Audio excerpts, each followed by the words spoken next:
Welcome. The original story is on my Wattpad account. I do hope you enjoy this version of reading it, so sit back and relax. If you find yourself coming back for my chapters, then leave a like and a subscribe while you are at it. Enjoy. Chapter 1. Salem. Legends. Stories scattered through time. Mankind has grown quite fond of recounting the exploits of heroes and villains, forgetting so easily that we are remnants, byproducts, of a forgotten past. The gems in the image glow green and fade to show simple pictures of a man rising from the earth before being surrounded by creatures, barely held back by warriors. Salem.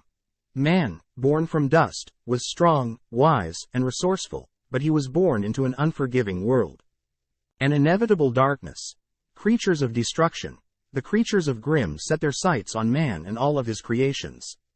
These forces clashed, and it seemed the darkness was intent on returning man's brief existence to the void. Black sets in, then suddenly lessens as a light grows brighter and brighter until a gem rises from it and lowers itself into the hands of man. Salem.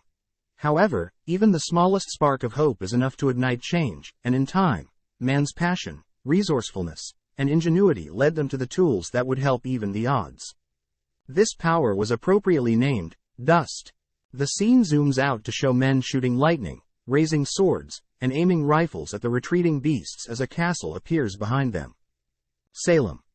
Nature's wrath in hand, man lit their way through the darkness, and in the shadow's absence came strength, civilization, and most importantly, life. The castle zooms out to show a map of Remnant, which houses other buildings until they disappear in flashes of white, and the map is lowered to show the scattered moon over a city at night. Salem. But even the most brilliant lights eventually flicker and die.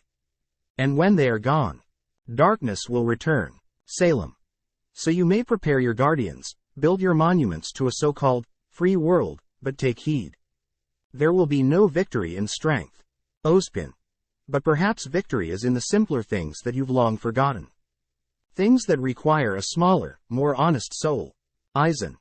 Prepare yourselves, Ozma and Salem. Sosuke Aizen will arrive soon. All of your forces will fall, and the same will go for the rest of the world till I stand on top. Smirks. Chapter 2. Aizen stares off to the distant and looks over at the flowing green forest that seems so lively, with the trees flowing in the wind, grass moving and the plants growing. Aizen. How interesting. So he wasn't lying about this power potential. But now I got a much serious matter at hand. Right now it's time to show this new world their new god. Grins. Flashback. After the defeat of Yhwach and the combination of the Soul Society and the mortal realm being safe, we now see Aizen being sent back to the central great underground prison. Aizen.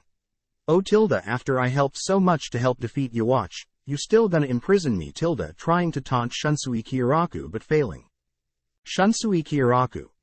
You already know this, but we can't allow you to roam free even if you saved everyone, or how you put it, I believe, for defeating anyone that tried to control me. Aizen. You have it mostly correct but not completely, so tell me, how long do I have left? After all, with the defeat of Yhwach and I who so willing to help you reapers with your dirty work to defeat. Shunsui Kyoraku. Considering your previous jail time here, that is supposed to be 20,000 years, but since you so gracefully helped us to defeat Yhwach from destroying not only the Soul Society but also the mortal realm, the Central 46 Whispers, or what's left of them after what happened, decided to decrease your sentence down by 3,500 years. Aizen. I am quite surprised that what's left of those old group of coots were so generous to someone such as Aizen, myself. Tilda. As Aizen classify himself as the group of people higher than what everyone else is placed in, so in such he made his own class for him alone that have more meaning for more superiority.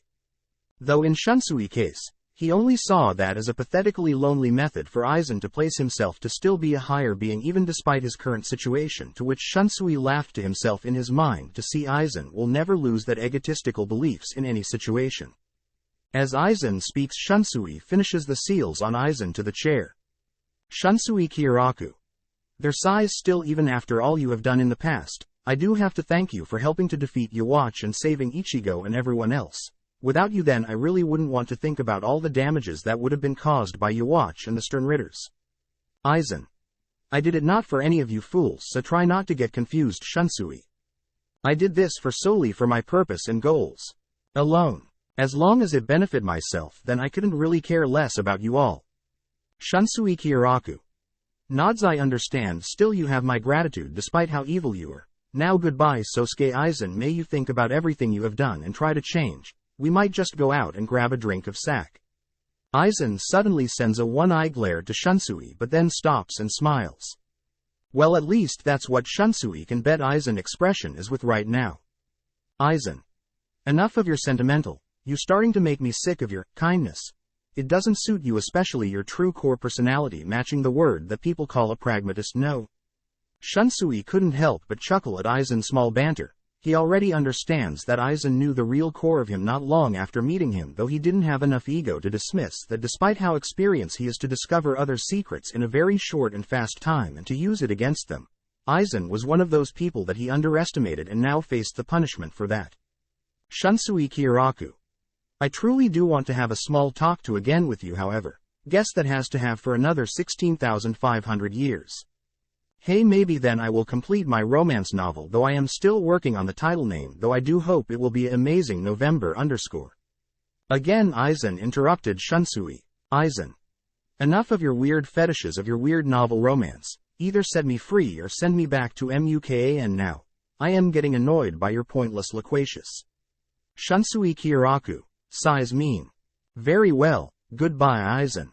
Aizen gets sent back to the central great underground prison at the very lowest of levels once more, to eternally waiting for many years to come in the darkness for him to repent and hopefully change his ways. Aizen currently in Muken and starts his speech about Yhwach's plan and talk about courage. Too lazy to write it all. Aizen over a few years watching Ichigo life and everyone at Soul Society life and how they act in peace after the defeat of Yhwach. Fourth wall breaks. Aizen. Hello. You might be wondering, how can Aizen watch over everyone loves at the bottom of Muken? Hey, believe it or not, you about to get your answer. Now forget I'm here before the false creator realized goodbye now. Entered the room with a drink, can I my right hand? Myself. How the hell is this wall broken? Again? Sighs. Oh. I'm text and everything I'm saying is text. This is trippy. Wait. Come on. Whatever. What's more important is that Nora keeps breaking that wall. It's the 8th time today. Shite, people still reading this.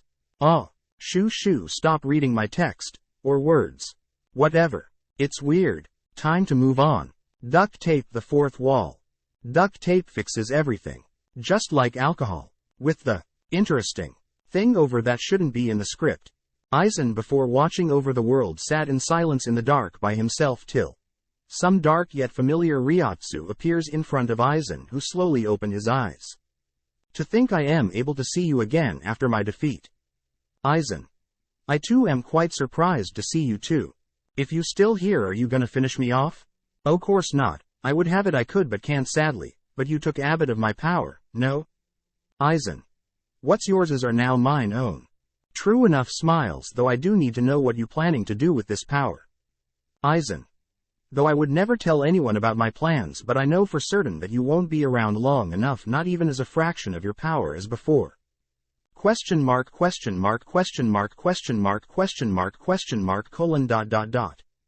Aizen. I plan to watch over the world of Soul Society and the mortal realm, and I do need to rethink of my plan since I finally gain this power, or what's left of it. Very well then, sigh, then grins. I'll give you a slight warning for the years ahead. Be careful, or else you may just alter your very own future. Aizen. I already know that. If that's all, then leave Yhwach. Yhwach. Goodbye then, Sosuke Aizen. Chapter 3. For over 4 years, Aizen has been using the Almighty to observe the mortal realm and Soul Society. Aizen grew distant after watching the peace that was made after Yhwach's defeat.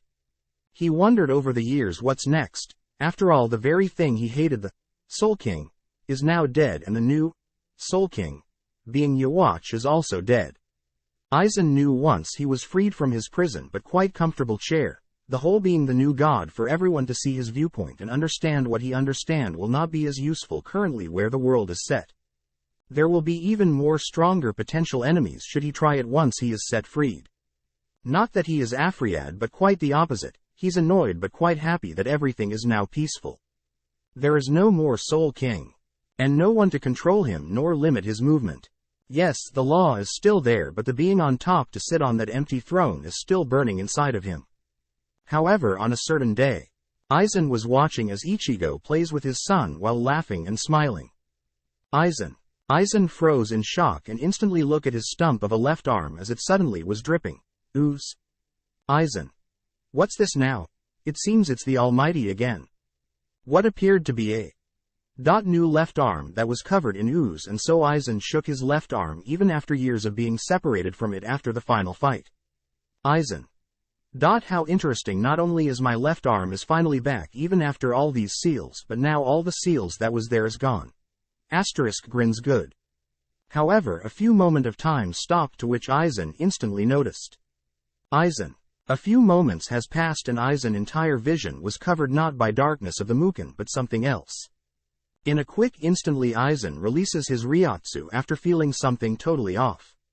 Suddenly Aizen opens his eyes after holding back his Ryotsu. But something wasn't right. The feeling that he felt from being in the bottom of Mukin was gone and the environment around him suddenly changed. Aizen. What's this? Aizen noticed a strange light that was coming from in front of him and that he was able to move. Aizen. It appears that I'm no longer bounded to this chair. However, Aizen looks down at his clothing. The seals are still there but very slowly is weakening.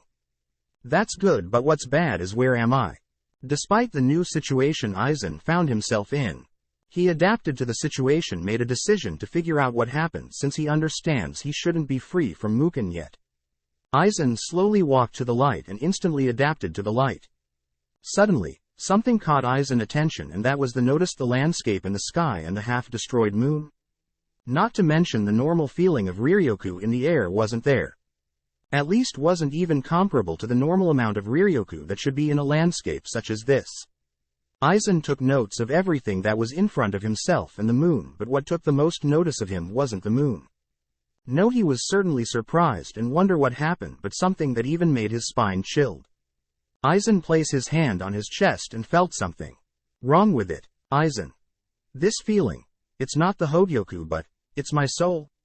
Within an instant Aizen released a small amount of Ryotsu within his very soul and Aizen felt even more different. Aizen would describe the feeling as being ruled by the Soul King once more, or felt even more seals on him than that chair already had on him. He felt imprisoned before releasing his Ryotsu, but suddenly after doing that. Aizen. How interesting, that feeling is now gone, though something feels much different. I need to get back to the matter at hand.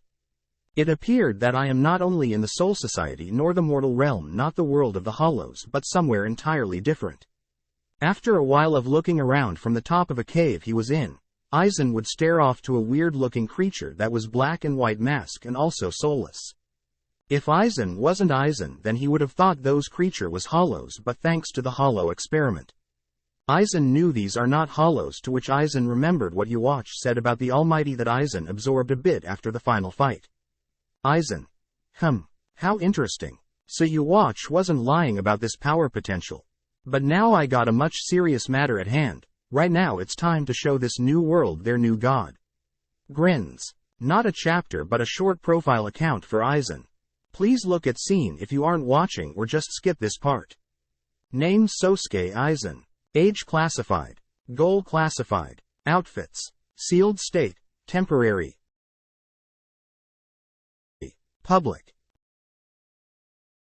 Disguise. True looks, for plans or emergency only. Kyoka Suigetsu, sword. The Hogyoku.